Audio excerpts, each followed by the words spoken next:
Ini kan nggak menyangkut kelompok anti politik, enggak. Ini non politik yang korban ini.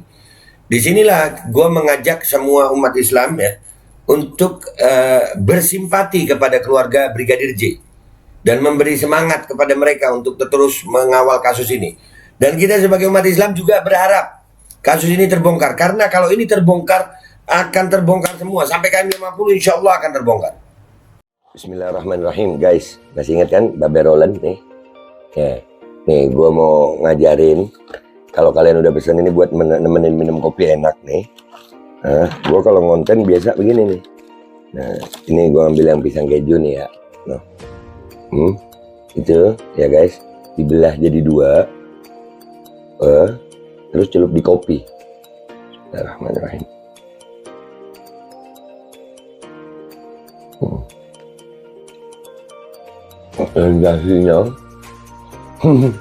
Sensasinya itu luar biasa. Kejunya tetap terasa, kopinya ada aroma pisangnya.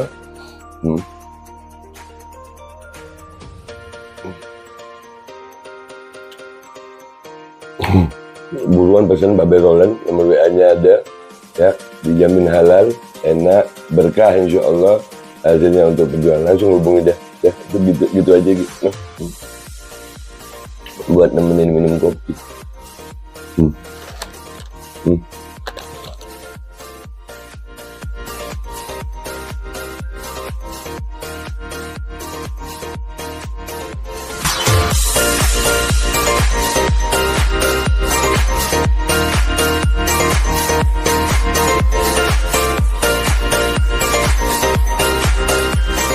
Assalamualaikum warahmatullahi wabarakatuh. Welcome back, selamat datang lagi di channel Babe Aldo. Bersama gua Babe Aldo, YouTuber receh yang tetap santuy, tetap bakal sehat. Dan jangan lupa ngopi. Bismillahirrahmanirrahim. Alhamdulillahirrabbilalamin. Wassalatu wassalamu ala sayyidil mursalin Sayyidina Muhammadin wa ala alihi wa sahbihi ajma'in. Rabbi shrah li sadri wa yassir li amri wa hlul 'uqdatam min lisani yafqahu qawli bi jannabi wa alihi. Salam revolusi akhlak, semangat revolusi akhlak. Semoga akhlak kita jadi lebih baik hari ini dibanding kemarin. Panjang umur, perjuangan merdeka, Allahu Akbar. Salam sejahtera bagi seluruh rakyat Indonesia dimanapun kalian berada. Semoga kalian semuanya dalam keadaan sehat walafiat, tidak kurang suatu apapun. Dan mudah-mudahan kalau ada yang sakit dari kalian itu menjadi sakit penghapus dosa, penambah pahala, sakit yang insya Allah segera disehatkan oleh Allah Subhanahu Wa Taala dalam sehat yang manfaat. Amin ya rabbal alamin. Oke guys, alhamdulillah ya, kasus tembak menembak di Duren 3 ini itu banyak memang yang mengait-ngaitkan dengan KM50 ya. Karena katanya peristiwa ini berkaitan semua orang-orangnya, itu orang-orangnya sama katanya begitu ya. Dan ini kan skenario Allah SWT lawan skenario manusia gitu. Kita ini ngelihat perubahan skenario kasus ini kan dari mulai awal ada konferensi pers pertama ya. Kita memang terkenang dengan kasus KM50 itu. Ya kayak gimana gitu ya. Skenario yang berubah-ubah ya kan. Yang disampaikan berubah-ubah, tapi kita ngikutin skenario Allah gitu. Allah itu punya caranya. Sekali lagi Allah punya caranya. Kita ini hamba Allah. Kita berusaha aja sebaik kita, tapi ya kalau Allah punya cara ya gimana? Dan ini ada berita seperti ini guys. Terbunuhnya Brigadir J semakin dekat dengan skenario KM50. Tuh lihat. Ini dilansir oleh keuangannews.id. Ya. 5 Agustus 2022. Oleh M. Rizal Fadilah, pemerhati politik dan kebangsaan. Kita baca ya. Setelah 26 hari ditunda penetapan tersangka, akhirnya Baradae ditetapkan juga. Tanpa proses berbelit-belit pun, sejak tanggal 8 Juli 2022, Baradae semestinya sudah dapat ditetapkan sebagai tersangka. Ia yang katanya menembak, penyelidikan mencari tersangka lain selain dirinya gagal. Upaya desainer untuk menjadikan Brigadir J sebagai tersangka pelecehan dan pengancaman nampaknya tidak berhasil. Begitu juga sebagai penembak lebih dulu. Ya, jadi kan awal itu kita disuguhi bahwasanya Brigadir J masuk ke kamar ibu Putri, ya kan? Katanya mau melecehkan, tapi ternyata akhirnya Baradae tersangka. Seperti kasus KM50 awal yang semula didesain untuk menjadikan tersangka 6 anggota Laskar FPI yang mengancam dan menembak sehingga terjadi tembak menembak, akhirnya tersangka itu adalah Bribtu Fikri Ramadan dan Ibda Yusmin Ohorela yang ternyata dimanja, tidak ditahan. Oh ya, itu nggak ditahan ya, walaupun ya udah ditetapkan tersangka ya, dan berujung pada dilepas dari segala tuntutan hukum, bebas dengan alasan membela diri. Case close.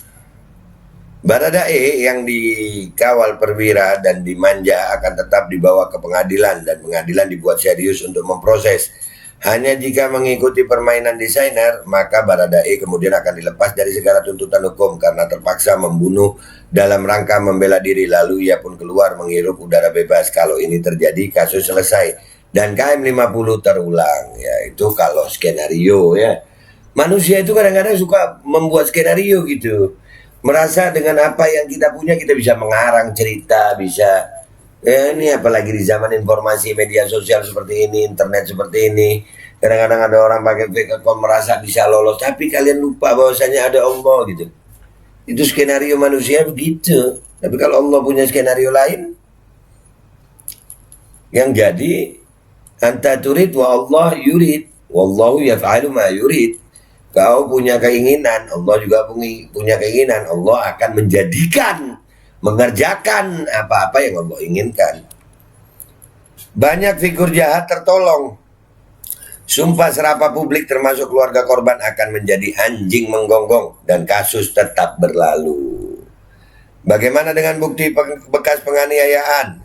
Sama dengan kasus KM50 yang juga terjadi penganiayaan. JPU saat itu menuntut di samping pembunuhan pasal 338 KUHP juga penganiayaan pasal 351 ayat 3 KUHP. Tuntutan JPU yang sudah murah meriah 6 tahun itu berbalas putusan hakim dilepaskan dari segala tuntutan hukum. Onslag van Resvervolging. Ya kan? Bayangin itu, tuntut 6 tahun tapi hakim memutuskan bebas. Ya kita lihat itu 6 tahun itu tersangka pembunuhan, dituntut 6 tahun tersangka pembunuhan, divonis bebas.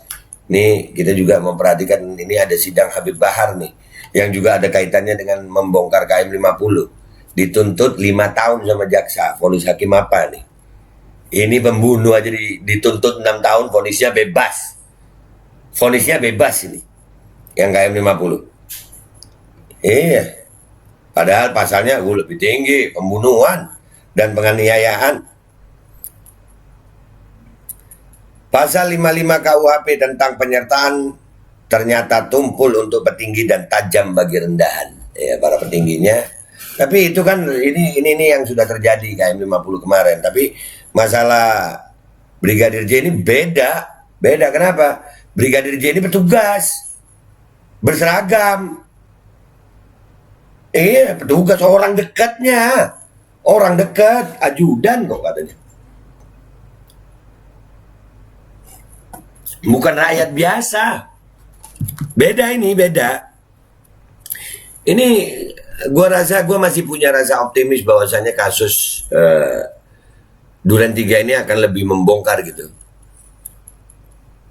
Aktor intelektual tetap tersembunyi dan disembunyikan. Banyak misteri tidak terkuak pada kasus KM50, termasuk penumpang penting di mobil-mobil tertentu. Akankah kasus Duren 3 ini akan sama persis dengan KM50? Kalau gue pribadi, enggak. Duren 3 akan terbongkar karena ini menyangkut institusi. Beda sama KM50. Kalau KM50 itu kan kesian 6 orang ini golongan Habib Rizik gitu. Yang wah pokoknya di framing radikal macam-macam. Ini beda. Brigadir J bukan kelompok tertentu, bukan kelompok agama tertentu, petugas aparatur negara.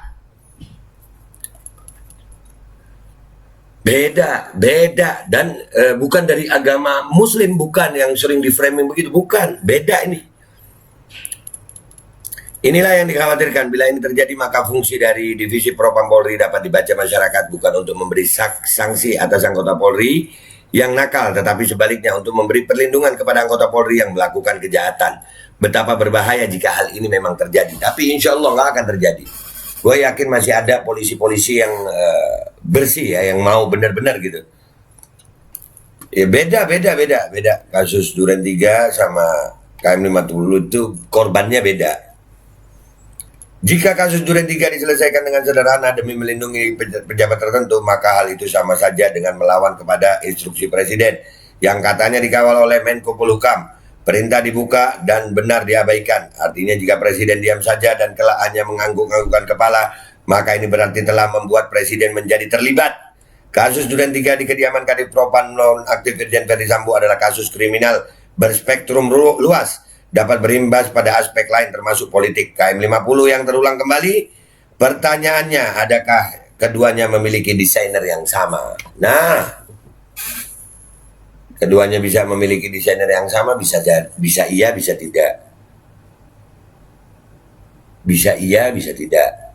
Tapi ini kayaknya dalam tanda kutip ya, ini kan nggak menyangkut kelompok anti politik, enggak. Ini non politik yang korban ini. Disinilah gue mengajak semua umat Islam ya untuk bersimpati kepada keluarga Brigadir J dan memberi semangat kepada mereka untuk terus mengawal kasus ini. Dan kita sebagai umat Islam juga berharap kasus ini terbongkar, karena kalau ini terbongkar akan terbongkar semua sampai KM50, insya Allah akan terbongkar. Yakin itu. Karena memang mirip. Dan apakah orang-orang yang di Duren 3 ini berkaitan dengan KM50 nanti itu wallahu a'lam. Wallahu a'lam. Allah yang punya caranya. Dan sebagai ini kita harus mendukung ini Polri, Pak Listio Sigit harus kita dukung. Mudah-mudahan Pak Listio bisa itu menggunakan orang-orangnya untuk membongkar kasus ini seterang-terangnya gitu, memberi penjelasan kepada publik, kepada rakyat dengan sejelas-jelasnya agar kasus ini terbongkar. Dan ini alhamdulillah kita ngelihat sampai hari ini udah banyak fakta-fakta yang terbongkar.